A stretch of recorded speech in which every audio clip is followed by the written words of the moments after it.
ومن يضلل فلا هادي له أشهد أن لا إله إلا الله وحده لا شريك له وأشهد أن محمدا عبده ورسوله وحبيبه وخليله وصلوات الله وسلامه عليه.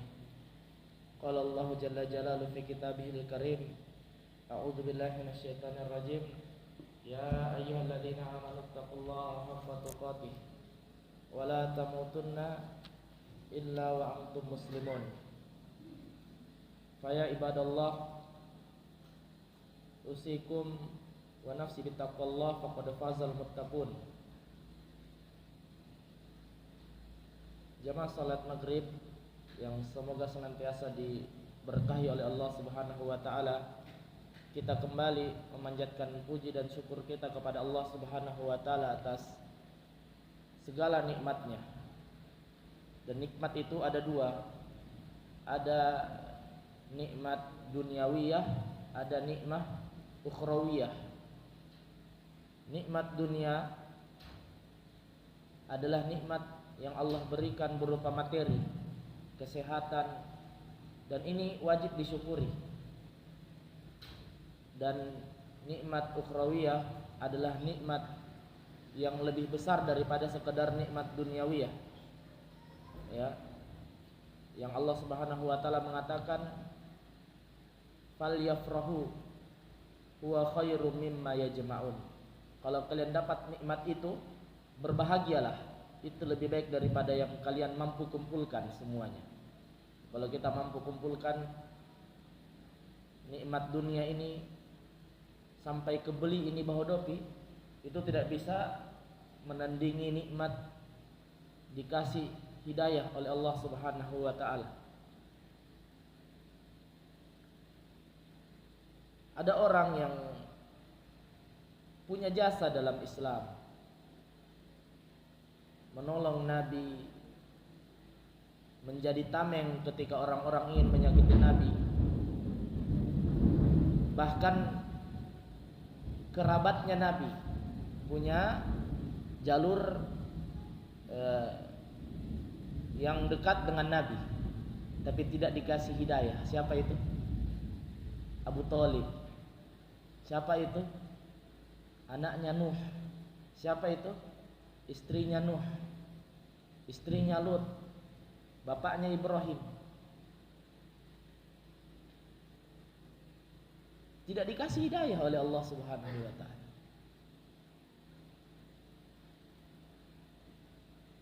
Dan hidayah itu yang membuat seseorang bahagia di dunia dan juga yang membuat seseorang bahagia di akhirat. Bahagia itu bukan karena banyaknya uang atau harta. Ada orang yang banyak hartanya tidak bahagia. Buktinya dia bunuh diri, banyak hartanya tapi mengakhiri dirinya karena stres, karena galau. Dia punya istri cantik, karena dia tidak dikasih himan, dia tidak dikasih hidayah, dia tidak bahagia dengan istri cantiknya. Dia cari istri yang lain yang tidak halal. Ya, kenapa dia tidak bahagia? Karena tidak ada imannya. Karena tidak ada imannya. Kemudian kebahagiaan yang abadi adalah di akhirat. Nah, ini cuman dua tempat di akhirat, cuman surga atau neraka. Dan yang paling rendah azab di neraka itu, kata Nabi SAW, rajulun yudau fi rijlihi jamratani fayagli minhuma dimaguhu. Laki-laki yang diletakkan di bawah kakinya dua bara api, meletus otaknya. Ini sudah diboking sama Abu Thalib. Abu Thalib dapat ini dengan syafaat khusus Nabi Muhammad, tapi tidak akan keluar dari neraka. Bayangkan yang paling rendah itu gimana? Baru udah mau pakai sendal, otaknya meletus karena panasnya. Ini yang paling rendah. Bahkan kata Nabi, fayadhunnu annahu min asyaddil adab. Orang yang dapat adab paling rendah ini dia kira dia yang paling berat adabnya. Fahuwa ahwanu. Padahal dia yang paling rendah. Dan nikmat yang paling rendah di surga itu dijelaskan sama Nabi SAW adalah orang yang terakhir keluar dari neraka. Maksudnya tidak ada lagi yang masuk, tidak lagi yang keluar dari neraka setelah dia dan tidak ada lagi yang masuk ke surga setelah dia. Itu dikasih dunia berkali-kali lipat, bukan Bahodopi dikasih, dunia berkali-kali lipat. Ya. Dan ini yang kita cari. Kita bahagia bersama keluarga kita. Kalau hanya di dunia berapa lama sih? Paling hanya 50 tahun kalau cukup waktu. Sampai 70 tahun, Masya Allah, menikah di umur 20, sampai 70 tahun dipisahkan oleh maut. Berapa lama sih? 50 tahun, 60 tahun. Setelah itu mau sengsara? Tidak. Maka sebaik-baiknya suami adalah yang menggandeng istrinya menuju kebahagiaan abadi, dan secinta-cintanya istri kepada suami adalah yang menggenggam istrinya, suaminya, agar tidak hanya bahagia di dunia saja. Dan insya Allah pada kesempatan kali ini kita akan membahas tentang nawaqidul Islam, pembatal-pembatal keislaman, yang ditulis oleh Syekh Muhammad bin Abdul Wahab rahimahullahu ta'ala. Jadi pembatal-pembatal keislaman itu ada banyak, bukan hanya 1, 2, 3, bukan hanya 10. Di sini di kitab ini dijelaskan 10. Itu banyak. Dan dijelaskan dalam kitab ini ada 10, dan bukan pembatasan, tapi menunjukkan bahwa kebanyakan orang jatuh di 10 ini. Bisa ditutup ini. Kebanyakan orang jatuh di 10 ini. Jadi disebutkan 10 maksudnya apa? Karena paling banyak orang jatuh di dalamnya dan paling besarnya. Ya. Jadi nikmat yang paling besar ini, nikmat Islam dan hidayah ini, itu kita jaga. Bukankah ketika kita sholat Jumat selalu dinasihat khatib itu, selalu khatib sampaikan, ya ayyuhalladzina amanu taqullaha haqqa tuqatih wa la tamutunna illa wa antum muslimun. Wahai orang-orang yang beriman, bertakwalah dengan sebenar-benarnya ketakwaan, dan jangan sampai kalian meninggal kecuali kalian dalam beragama Islam. Ini bukan di KTP Islamnya, bukan. Ya memang ada yang ketika dia meninggal tadinya dia lahir masih Islam, ketika mungkin karena gemerlapnya dunia ingin mendapatkan jodoh dan yang lainnya, akhirnya dia ubah, dibaptis, akhirnya ubah KTP-nya. Bukan itu yang diminta sama Allah. Muslim itu yang diminta bukan muslim di KTP. Maksudnya muslim yang Rasul SAW bawa 1400 tahun yang lalu. Dan itu yang dijaga. Ya. Bisa jadi ada orang yang dia itu KTP-nya Islam ketika dia meninggal, tapi tidak Islam di hadapan Allah. Ya. Karena Allah mengatakan wala tamutunna illa wa antum muslimun, dan jangan kalian mati kecuali kalian dalam beragama Islam, bukan kalian dalam berKTP Islam, bukan. Ya. Maka penting kita mempelajari apa-apa yang membatalkan keislaman. Sebagaimana kita sholat, ada yang membatalkan wudu. Kalau kita kerjakan pembatal wudu, sadar atau tidak sadar, itu sholat kita batal. Misalnya ada orang dia sholat, dia sudah wudu, tiba-tiba di tengah jalan dia buang angin, tapi dia rencana mau wudu, dia tunda-tunda. Akhirnya qomat, dia lupa wudu ulang. Dia sholat. Ketika dia sholat, selesai sholat, dia teringat, astagfirullah sebelum wudu tadi, ini sholatnya sah atau tidak? Dia ulang lagi. Ini dalam perkara sholat. Itu kalau dia lakukan pembatal keislaman, dia tidak sadar, kemudian setelah dia selesai sholat dia sadar, dia wajib pulang. Begitu juga dalam keadaan Islam kita ini, pembatal keislaman itu kita harus tahu apa-apa yang membatalkan keislaman, sebagaimana kita belajar apa-apa yang membatalkan wudu, apa-apa yang membatalkan wudu, ya. Dan saking pentingnya ini, itu banyak para ulama tulis masalah ini. Ya. Boleh jadi ada orang yang dia menyangka dia itu masih Islam, tapi ternyata sudah tidak Islam lagi di hadapan Allah Subhanahu wa taala. Contohnya dalam perang Tabuk. Dalam perang Tabuk ada orang-orang yang dia muslim, lalu dia mengolok-olok sahabat Nabi. Ya, nanti dijelaskan di dalam kitab ini insyaallah, tapi sebagai pendahulu ya tidak apa-apa saya jelaskan untuk menjelaskan tentang betapa pentingnya ini menjaga keislaman. Dia mengatakan, "Ma ra'ayna mithla qurra'ina haula." Kami tidak pernah melihat seperti pembaca-pembaca Al-Qur'an kayak mereka itu. Agdaba al-sinatan, yang sangat dusta ketika berucap. Wa arghaba butunan, yang sangat rakus. Wa ajbana indal liqa'i, kalau ketemu musuh penakut. Dia maksudkan siapa ini? Qurra, pembaca-pembaca Al-Qur'an. Dia bilang begitu, kalau makan rakus, kalau ketemu musuh penakut, kalau bicara suka dusta. Padahal mereka bersama Nabi sallallahu alaihi wasallam itu berperang di perang Tabuk. Wa kana ma'ahum syabbun minas sahabah. Ada orang sahabat mendengar dia ejek-ejek sahabat yang lain. Ini sahabat dia ejek-ejek. Maka yang mendengar ini tidak suka. Maka dia pergi datang ke Nabi. Ternyata ketika dia datang ke Nabi sudah turun wahyu. Sudah turun apa? Wahyu yang menjelaskan tentang kejadian yang terjadi sebelum sahabat yang mau melapor ini datang melapor. Turun ayat. Apa ayatnya?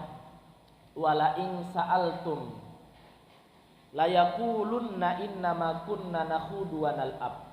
Kalau kau bertanya kepada mereka, wahai Muhammad, mereka akan berkata, kami hanya bersanda gurau dan bermain-main. Berkata yang begitu itu bersanda gurau dan bermain-main. Qul abillahi wa ayatihi wa rasulihi kuntum tastahzi'un. Katakan, kalian mau bermain-main kepada ayat-ayat Allah, kepada ayat-ayat Allah, kepada rasul-rasulnya. La ta'tadiru, jangan kau cari-cari uzur, jangan cari-cari alasan. Qad kafartum ba'da imanikum, kalian telah kafir setelah kalian beriman tadi. Ini dibilang qad kafartum ba'da imanikum, kalian telah kafir setelah beriman. Maksudnya apa? Sebelum dia ucapkan kata ini dia beriman tidak? Beriman. Tapi ketika dia ucapkan kata itu masih beriman.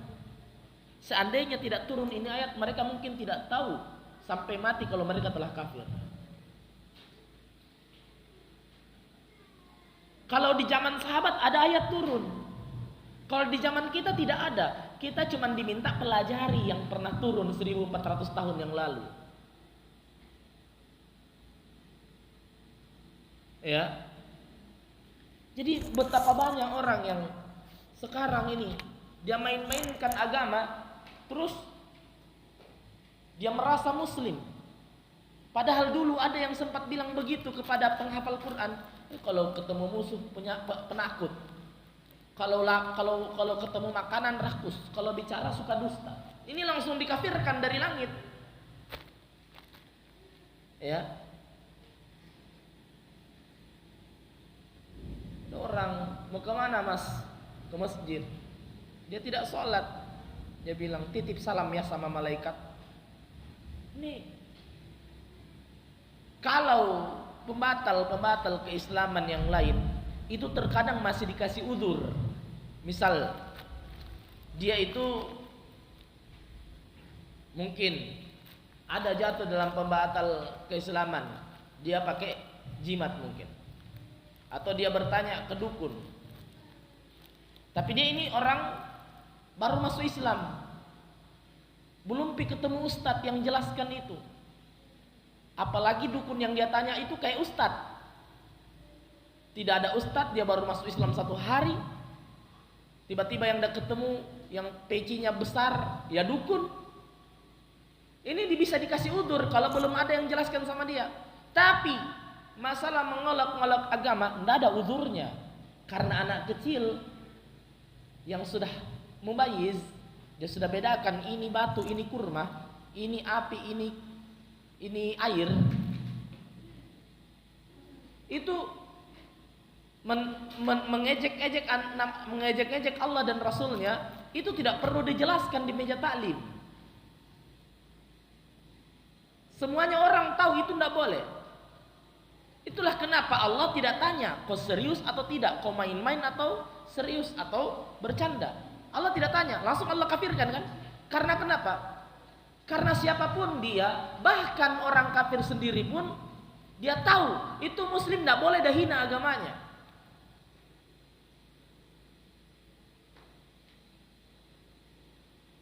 Ya, maka itu penting, ikhwan fillah. Jangan sampai kita terlalu sibuk dengan dunia kita. Kita jaga anak istri kita dari kelaparan. Kita jaga agar atap kita tidak bocor. Kalau sudah mulai berkarat, dicarikan cat. Kita jaga supaya bagaimana kinerja kita itu membuat kita tidak dipecat dari perusahaan. Kita jaga. Tapi masalah iman yang sakral seperti ini, yang di situ letak kebahagiaan, kita tidak jaga.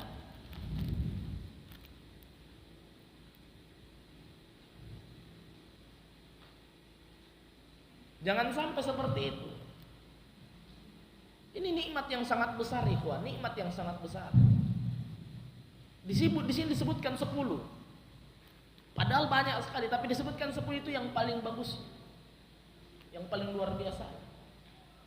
Kita jatuh ke salah satu saja selesai.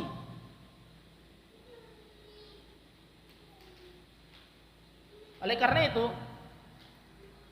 dalam hadis yang disahihkan oleh Syekh Al-Albani rahimahullahu taala, bahwasanya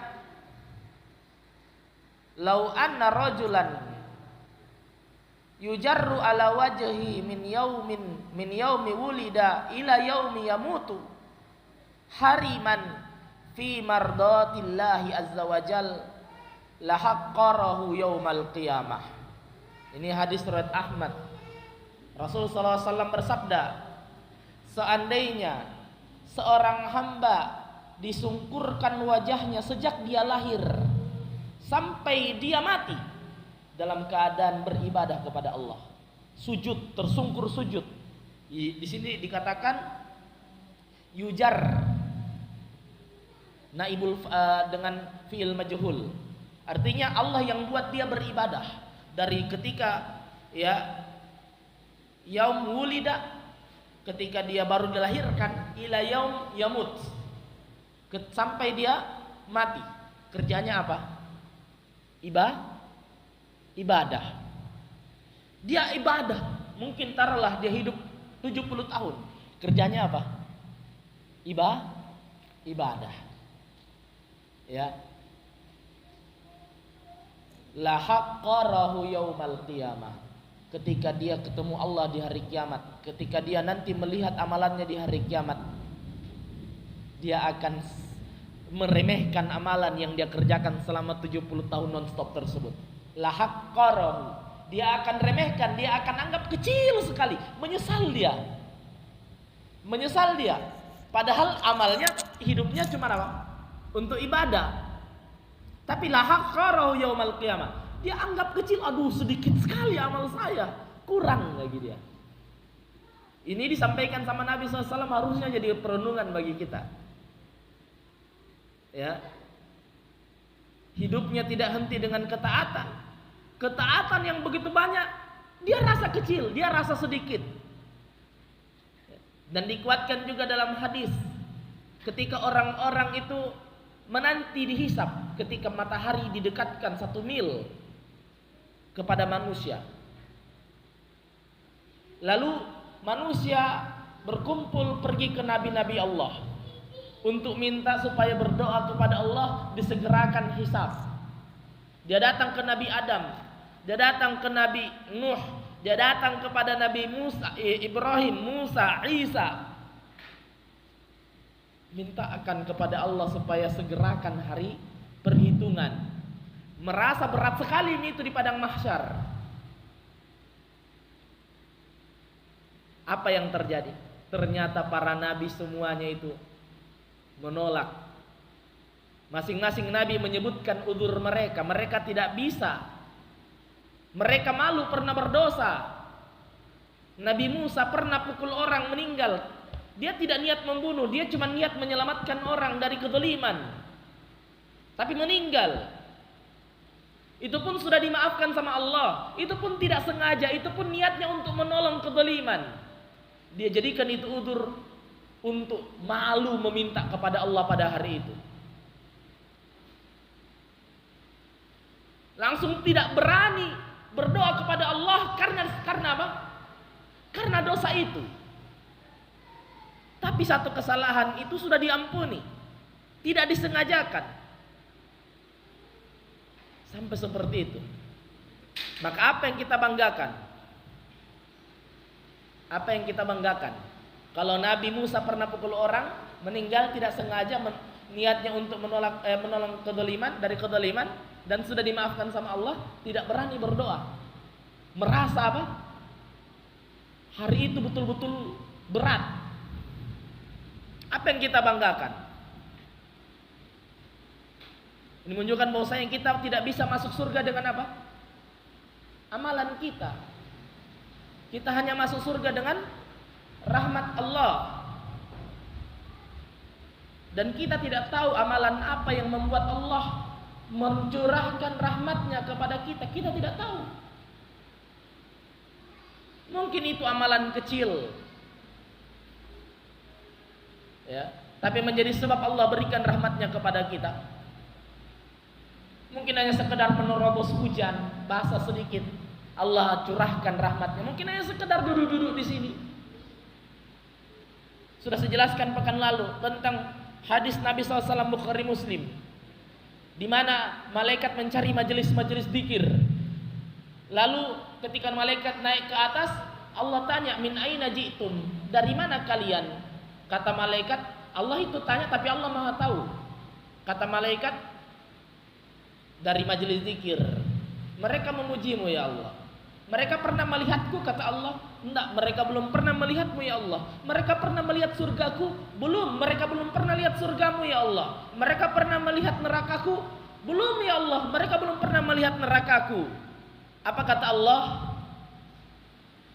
Falahum ghafartu, maka aku ampuni mereka. Apa kata malaikat? Ya Allah, ada di antara mereka hanya orang numpang lewat. Dia tidak niat taklim, dia tidak niat bergabung dengan majelis zikir tersebut. Cuman lewat, cuman singgah, ada hajat, ada kebutuhan. Apa kata Allah? Dan baginya juga, ulaika la yasqa qaumun, ulaika qaumun la yasqa bihim jalisuhum. Mereka itu, kata Nabi, yang tidak merugi teman duduknya. Tidak merugi teman duduknya. Datang, paham, tidak paham, datang. Mungkin itu yang buat kita dirahmati Allah.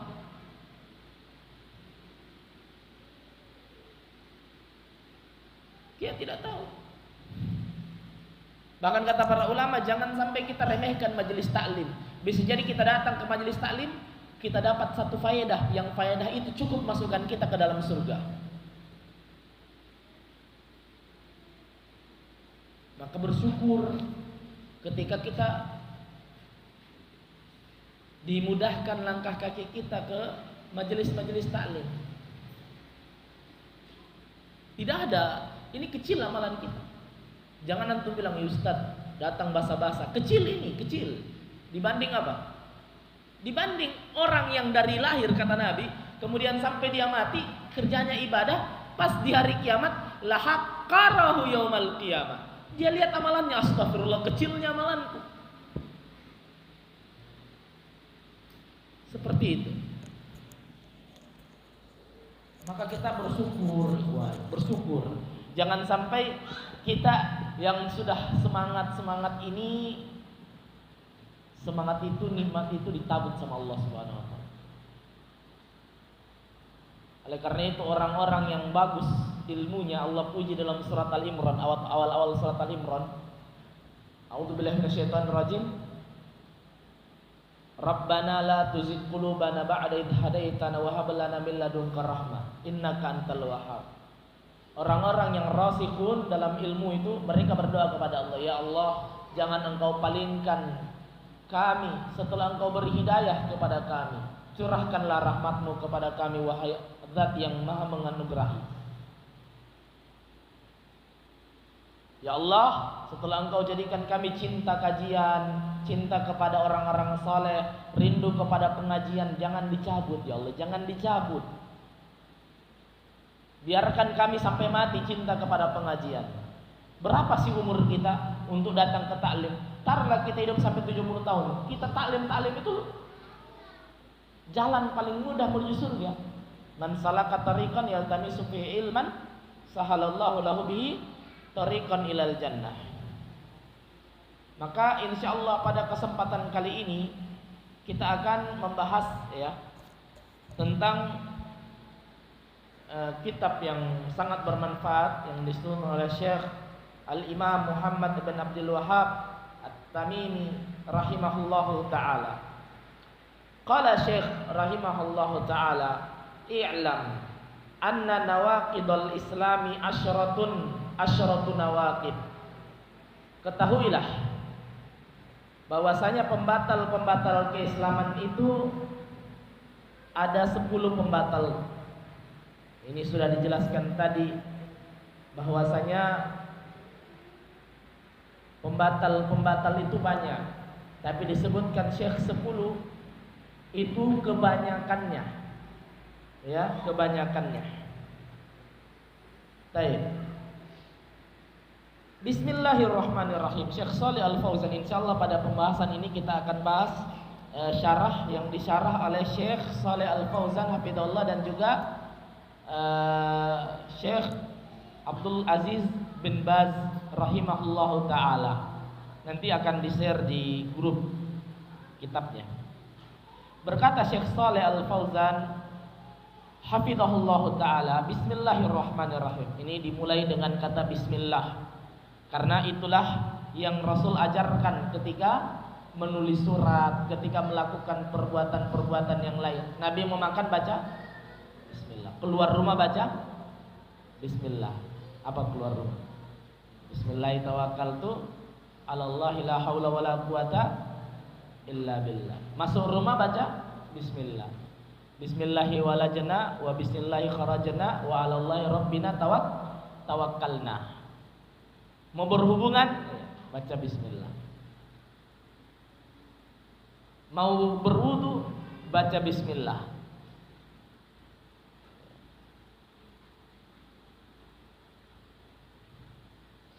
Jadi itu yang diajarkan Nabi. Ketika Nabi juga mengirim surat ke raja-raja, Nabi memulai dengan apa? Bismillah. Bahkan Nabi Sulaiman ya ketika mengirim surat ke Bilqis, maka Nabi Sulaiman memulai suratnya apa? Dengan bismillah. Innahu min Sulaiman wa innahu bismillahirrahmanirrahim. Alla ta'lu alayya wa tuni muslimin. Ya, ini dari Sulaiman. Di dalamnya ada tulisan bismillahirrahmanirrahim. Jangan engkau sombong, datanglah dalam keadaan Islam. Ya. Dan juga Allah memulai semua surat dalam Al-Quran selain surat Bara'ah dengan apa? Dengan bismillah. Ya. Kecuali surah Bara'ah, ya, berbeda pendapat para ulama kenapa tidak ada bismillah di situ. Al-Muhim semuanya surat dimulai dengan bismillah. Cuman apakah dia bagian dari surat tersebut atau tidak? Ini ada perinciannya yang mungkin tidak akan kita bahas sekarang. Tapi Al-Fatihah bismillah itu masuk. Ya, ada khilaf para ulama apakah bismillah itu masuk, tapi yang rajih wallahu alam bismillah itu masuk dalam surah Al-Fatihah. Ya. Adapun Al-Kautsar tidak masuk. Ya. Al-Kautsar ayat pertamanya apa? Inna a'tayna, bukan bismillah. Baik. Jadi bismillah ini adalah di antara ibadah kepada Allah Subhanahu wa taala. Bi artinya bi al-isti'anah, artinya meminta tolong. Meminta tolong. Artinya begini, bismillah dengan nama Allah aku meminta tolong. Ar-Rahman yang rahmatnya luas, Ar-Rahim yang merahmati kaum mukminin. Seperti itu. Jadi ketika kita bilang bismillah ketika kita makan, diantaranya adalah meminta tolong dengan rahmat Allah. Yang kedua adalah mengalap berkah dengan nama Allah. Ya. Jadi itu, bismillah dengan nama Allah ini saya mengalap berkah dan meminta tolong kepada Allah Subhanahu wa taala. Maka kalau kita mau chat orang, enggak usah bilang assalamualaikum, bilang saja bismillah, afwan, jadi taklim ini hari hujan gitu. Bismillah, afwan, masuk apa Ki? Baik.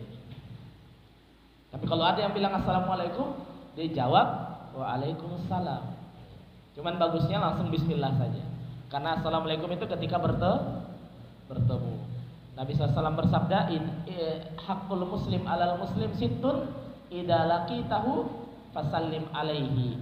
Di antara hak muslim itu ada 6. Kalau dia bertemu maka dia ucapkan salam. Adapun lewat HP, kalau mau WA langsung saja bismillah. Tapi kalau ada yang mau bilang assalamualaikum, enggak apa-apa. Jangan dikerasi di sini. Baik. Bismillahirrahmanirrahim. Alhamdulillahi rabbil alamin. Wassallallahu wasallama ala nabiyyina Muhammadin wa ala alihi wa ashabihi ajma'in. Alhamdulillah, segala puji bagi Allah Subhanahu wa taala, Rabb seluruh alam.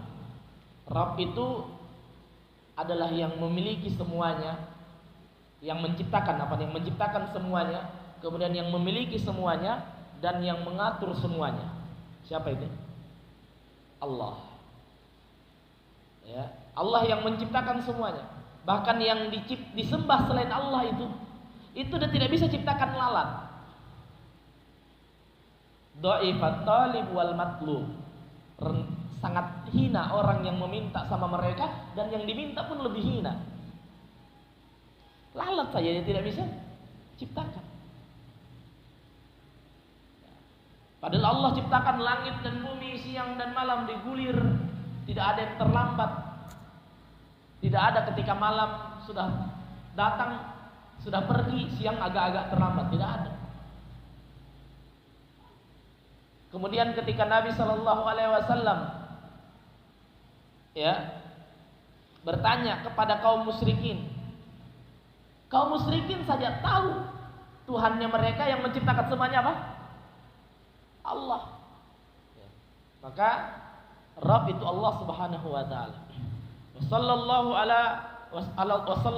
wasallama ala nabiyyina Muhammadin, dan semoga salawat dan salam kepada Nabi Muhammad sallallahu alaihi wasallam dan kepada keluarga-keluarganya, sahabat-sahabatnya seluruhnya. Qala Syekh rahimahullahu taala. Masuk. Belum. Qala Syekh rahimahullahu taala, berkata Syekh rahimahullahu taala, i'lam. Apa artinya i'lam? Artinya ketahuilah, belajarlah. Yakni ta'allam wafham. Artinya pelajarilah dan pahamilah. Wa hadhil kalimah yu'ta biha lil ahammiyati. Dan kalimat ini ketika disebut i'lam, ketika ada orang menyebutkan ini, dia datang karena pentingnya. Maka di sini ada ilmu, ya, bahwasanya semua itu akan bagus dengan ilmu, dan semua itu akan rusak tanpa ilmu.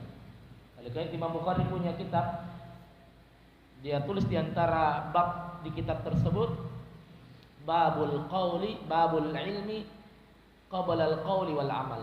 Berilmu sebelum berkata-kata dan beramal. Yang menunjukkan bahwasanya semua amal yang dibangun tanpa ilmu itu, meskipun niatnya bagus, lebih banyak merusak. Ya. Dan juga ketika Allah Subhanahu wa taala memerintahkan kita untuk bersyahadat, Allah tidak serta-merta memerintahkan kita bersyahadat, tapi Allah Subhanahu wa taala meminta kita ilmui dulu. Meminta kita ilmui dulu apa yang akan kita ucapkan, baru kita bersyahadat. Allah Subhanahu wa taala berfirman dalam surat Muhammad ayat ke-19, "Fa'lam annahu la ilaha illallah." Ketahuilah bahwasanya tidak ada sesembahan yang berhak diibadahi dengan benar kecuali Allah. Dibilang di situ apa?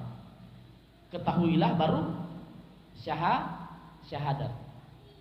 Tidak dibilang syahadat dulu baru ilmu. Maka ilmu dulu baru syahadat. Ya. Bukan sebaliknya, beramal dulu baru berilmu. Berilmu dulu baru bersyahadat. Ya. Oleh karena itu Allah mengatakan, illa man syahida bil haqqi wa hum ya'lamun. Kecuali siapa yang menyaksikan dengan kebenaran, bersyahadat dengan kebenaran, dan dia mengetahui apa yang dia saksikan. Jadi ini ilmu itu penting. Siapa yang menginginkan kebaikan tidak mungkin dia dapatkan tanpa ilmu. Tidak mungkin dia dapatkan tanpa ilmu. Ini saja, insya Allah kita lanjut ba'dal isya, bisa disampaikan ke teman-temannya. Ba'dal isya kita lanjut lagi. Subhanakallahumma bihamdika asyhadu an la ilaha illa anta astaghfiruka. Assalamualaikum warahmatullahi wabarakatuh.